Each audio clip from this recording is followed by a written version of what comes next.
আমি আসার সময় দেখলাম বেশ কিছু জায়গা আমার মনে হয় দখল হয়ে আছে। কোনো শিল্প গোষ্ঠী বলেন, এলাকার আধিপত্য বলেন, কর্তৃত্ববাদী গোষ্ঠী বলেন, সৌন্দর্য নষ্ট করতে দেওয়া যাবে না, দেওয়া হবে না।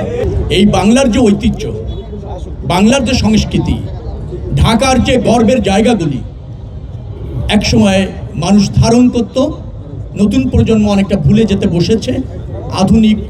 আধুনিকতার ছোঁয়ায় তার আবার পুনরুজ্জীবন করতে যাচ্ছেন, পুনরুজ্জীবিত হতে চলেছে। অসাধারণ আয়োজন, যে আয়োজনের কথা প্রশাসক বললেন, এটা সত্যিকার অর্থে বাংলাদেশের মানুষের গর্বের জায়গা। এই ঢাকায় একদিনে প্রতিষ্ঠিত হয়নি, 416 বছর পার করেছে, পুরনো সভ্যতার অংশ। এই উপমহাদেশে একসময় ঢাকা ছিল সংস্কৃতির বিকাশের কেন্দ্র। আমরা যদি ঢাকার ঐতিহ্য খুঁজি, আমরা যদি 400 বছর ধরে ঢাকাকে কিভাবে দেশকে মহিমান্বিত করেছে, অঞ্চলকে মহিমান্বিত করেছে, বহির্বিশ্বে বাংলাদেশের সংস্কৃতিকে রিপ্রেজেন্ট করেছে, তার ঐতিহ্য কিন্তু ঢাকাতে আছে এবং ঢাকা সেটা ধারণ করে। কিন্তু আমরা সেভাবে বিকশিত হতে পারিনি এই উপমহাদেশে অথবা এই আঞ্চলিক বা বিশ্ব পরিমণ্ডলে। সিটি কর্পোরেশন সেই উদ্যোগ নিয়েছে, এই জন্য আমার পক্ষ থেকে ধন্যবাদ। লোডশেডিং কিংবা ঘরের বাইরের তীব্র গরমে ওয়ালটন রিচার্জেবল ফ্যান থাকলে থাকবে শুধু বাতাস আর বাতাস। বুড়িগঙ্গা আজকে আমি আসার সময় দেখলাম অনেকটা দূষণ মুক্ত। এখানে কিন্তু আমরা অনেকগুলি ইনিশিয়েটিভ নিয়েছি, অনেক অংশে মুক্ত। সিটি কর্পোরেশন এখানে আছেন, ওয়াসা আছেন, শিল্প কারখানা আছেন, BIWTA আছেন, তারপর পর্যটন কর্পোরেশন আছেন। আমরা সবাই মিলে কাজ করছি। বুড়িগঙ্গা তার হারানো ঐতিহ্য ফিরে পাবে। এই নৌকা বাইচে প্রমাণ করে যে না, আমরা বুড়িগঙ্গাকে কতটা ধারণ করছি।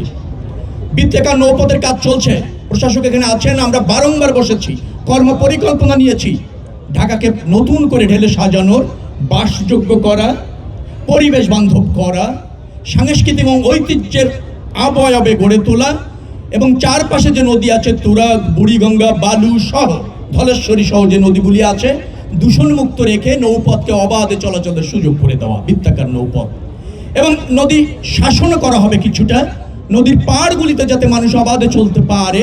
বিকেল বেলা বা যখন বলবো যে অবসর সময়ে নৌকার পাশটা হবে তার উপভোগ্যর একটা উপাদান, সেভাবে আমরা গড়ে তুলতে চাইছি। আমি আসার সময় দেখলাম বেশ কিছু জায়গা আমার মনে হয় দখল হয়ে আছে। ইট, বালি, পাথর এমনভাবে রেখে বিক্রি করছে যা এই এলাকার বা নদীর পাড়ের সৌন্দর্যকে নষ্ট করছে। প্রশাসক মহোদয় এখানে আছেন, তার কাছে আমি, যেহেতু সিটি কর্পোরেশনের জায়গা, সিটি কর্পোরেশন এলাকা, তিনি অগ্রণী ভূমিকা নেবেন এবং আমরা পাশে আছি। গণ দুর্বৃত্তায়ন, নদী দখল, নদীর সৌন্দর্য নষ্ট, কোনো শিল্প গোষ্ঠী বলেন, এলাকার আধিপত্য বলেন, কর্তৃত্ববাদী গোষ্ঠী বলেন, সৌন্দর্য নষ্ট করতে দেওয়া যাবে না, দেওয়া হবে না। বুড়িগঙ্গা দূষণমুক্ত করতেই হবে এবং ঢাকার চারপাশে নৌ চলাচল উন্মুক্ত থাকতেই হবে। এটা জনগণের দাবি। জনগণ নৌ যাতায়াত নিরাপদ করতে চাই, মনোরম করতে চাই। সেটার শপথ আজকে আমরা এখান থেকে নিতে চাই। অলরেডি কার্যক্রম চলছে, পর্যায়ক্রমে বাস্তবায়ন হবে।